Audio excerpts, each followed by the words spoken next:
సంబంధించి ఈడీ విచారణ షురూ చేసింది. ఇవాళ నుంచి ఈ బిఎల్ రెడ్డిని ఇవాళ విచారించబోతుంది. అయితే విచారించిన నేపథ్యంలో ఇప్పటికే బిఎల్ రెడ్డి ఇక్కడికి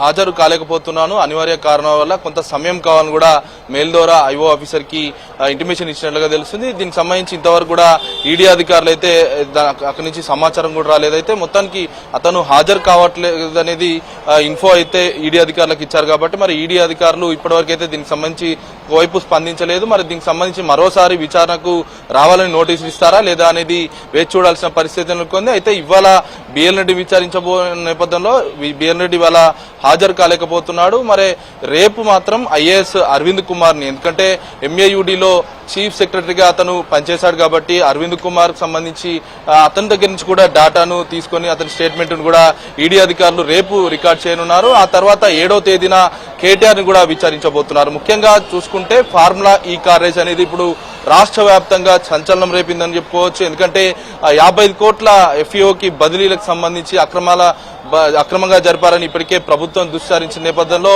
ప్రభుత్వం గవర్నర్ కి లేఖ రాసింది. ఆ ఆమోదం సంబంధించి గవర్నర్ నుంచి రాగానే ఏసీబీ కూడా ఎఫ్ఐఆర్ చేసింది. ఏసీబీ ఎఫ్ఐఆర్ చేసిన తర్వాత ఏసీబీ ఎఫ్ఐఆర్ ఆధారంగా ఈడీ కూడా ఈసీఆర్ నమోదు చేసింది. ఈడీ ఈసీఆర్ లో కూడా A1 గా కేటీఆర్ ను, A2 గా ఐఏఎస్ అరవింద్ కుమార్ ను, A3 గా బిఎన్ రెడ్డి మొత్తం ముగ్గురిని చేర్చింది. మొత్తం పిఎంఎల్ఏ అందులోని సెక్షన్స్ ఏవైతే ఉన్నాయో 50/1, 50/2 రెండు మనీ లాండరింగ్ కోణాలతో పాటు మరోవైపు ఇంకో సెక్షన్ ఏదో ఫెమా చట్టం సంబంధించి ఉల్లంఘన కింద ఈడీ అధికారులు అయితే ఈసీఆర్ అయితే నమోదు చేశారు. ఈ రెండు చట్టాల కింద ప్రస్తుతం ముగ్గురిని కూడా విచారించేందుకు సిద్ధమవుతున్న తరుణంలో మొదటి దశలోనే ఈడీ అధికారులకు ఏదైతే బిఎన్ రెడ్డి వల్ల విచారణకు హాజరు కావాల్సిందో విచారణకు హాజరు కావట్లేదని మెయిల్ ద్వారా ఐఓ ఆఫీసర్ కూడా ఇన్ఫో చేసినట్లుగా తెలుస్తుంది. కానీ మరి దీనికి సంబంధించి ఇప్పటికే ఐఓ ఆఫీసర్ కి సంబంధించి చెప్పడంతో ఐఓ ఆఫీసర్ దీనికి సంబంధించి ఇంతవరకు స్పందించలేదని చెప్పుకోవచ్చు. మరి ఈడీ అధికారులు దీనికి సంబంధించిన విచారణ అనేది కేటీఆర్ ముందే విచారణకు పిలుస్తారా లేదా అనేది ఒకవైపు ఉత్కంఠ కొనసాగుతుంది. ఎందుకంటే